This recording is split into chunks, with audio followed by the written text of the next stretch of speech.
chapter 7. I think it's a really important story. It's kind of a longer story that has a specific teaching at the end of it. And so I'm breaking it up over 2 days as far as your reading goes. And this first part's kind of mainly the setup, but I think there's a lot of application to it too. So it's a story about Jesus and the Pharisees. And here we go. It's Mark chapter 7, starting in verse 1. It says, "The Pharisees and some of the teachers of the law who had come from Jerusalem gathered around Jesus and saw some of his disciples eating food with hands that were defiled, that is, unwashed.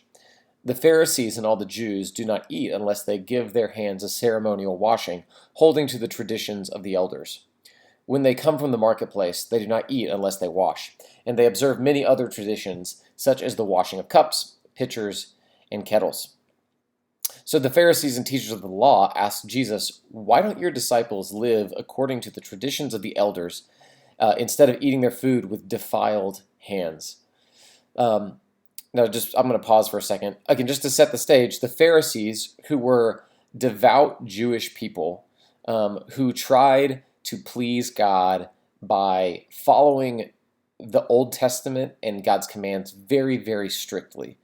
And in an effort to try to follow God's commands very strictly, they sometimes added extra commands just to be double sure that they were, following his commands. So, for example, God commanded his people in the Old Testament in order to sort of keep themselves separate and clearly unique from the people groups around them that were not worshiping God.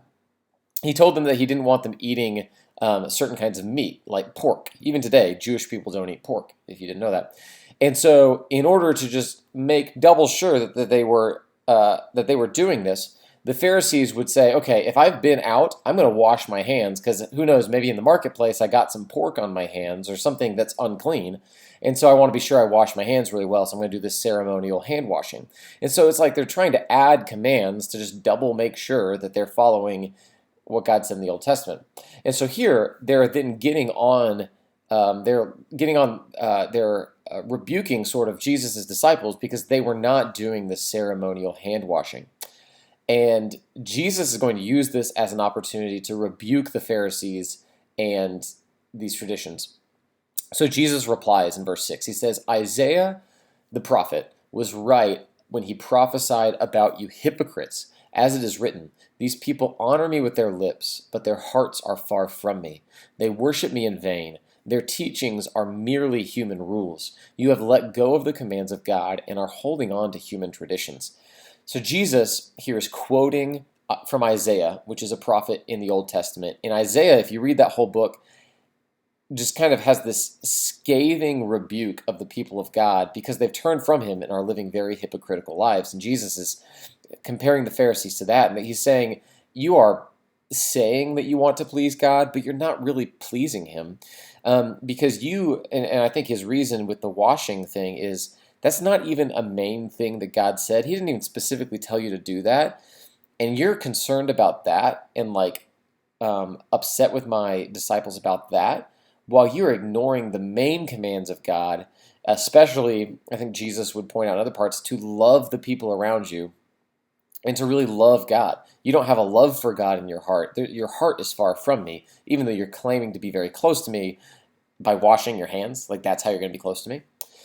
And then in verse 9, Jesus gives another really specific example. He continued, "You have a fine way of setting aside the command of God in order to observe your own traditions. For Moses said, 'Honor your father and mother,' and anyone who curses their father and mother is to be put to death. But you say that if anyone declares what might have been used to help their father or mother is korban, that is devoted to God, then you no longer let them do anything for their father or mother. Thus you nullify the word of God by your tradition that you have handed down. And you do many things like that." Okay, so what is this example Jesus gave? Let me try to explain it and then maybe make one last application with these verses. So God clearly gave a command to his people. That's what Jesus quotes with this Moses quote. He said, "This is what God told you."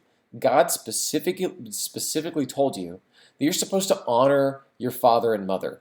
And God specifically told you that this goes so far that if anyone were to speak badly or curse their father or mother, that person should be put to death. If you rebel against your father and mother, that is something that God sees as being worthy of death, even. But Jesus says, you have created this new tradition, and this is something they would do back then, is that it was expected that to honor your father and mother. What the Old Testament sort of shows is that as your father and mother get older, you should take care of them and love them in that way. But their tradition was that if you took the resources and funds and the things that you might use to take care of your parents and declare them to be korban, which was a word that meant I'm going to devote this to God. Instead of using this to help my parents, I might give this to the temple sometime. I'm setting this aside, again, maybe as a donation. I'm not necessarily donating it yet, but I'm just setting this aside, not giving it to my parents, not using it for that. It is devoted to God. And Jesus says that might sound really holy and religious that you're doing that, but you are ignoring the specific thing God told you to do. He told you to love and honor your parents, and you're saying, I'm going to hold on to this for maybe to give it to God later. And Jesus says that is wicked what you're doing. And so, again, you're replacing what God commanded with just your own earthly tradition and wisdom. Now I want to talk really quickly about how does that play out in our own world even now. And I think God's command to honor our father and mother, I think is one that we in America just sort of overrule with our own wisdom all the time.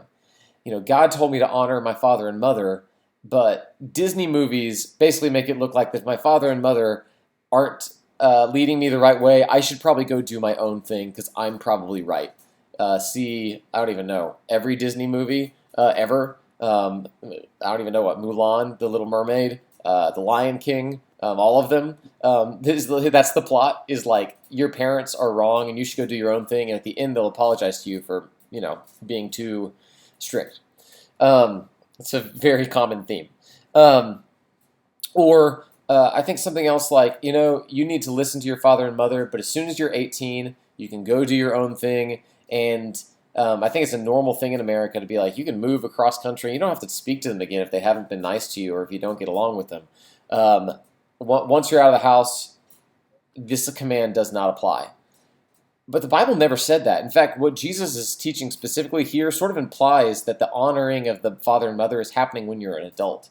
That as an adult, you would take care of them. And that's certainly, God never qualified it and said, honor your father and mother until you are 18. I think that's just an American tradition, an American wisdom that we have. And I think we do this with all kinds of God's commandments. Jesus specifically tells us that we are to love our neighbor and care for the poor. And I think in America we kind of have our own wisdom and proverbs that says, yeah, maybe you should care for the poor, but if it looks like they might take what you give them and use it on drugs and alcohol, you are excused from having to give to the poor. If you think that, if that makes sense, we come up with all sorts of reasons and traditions why we don't do what God told us to do. And Jesus says when you do that and set aside the commands of God, your heart is far from Him. And even if you have some sort of earthly wisdom that you're using to justify it, that wisdom shows that your heart is far from God, because that's what these Pharisees were doing. So that's today's, hopefully, the first half of the story. And I do think it has a lot of application, and I encourage you to think about that in your own life.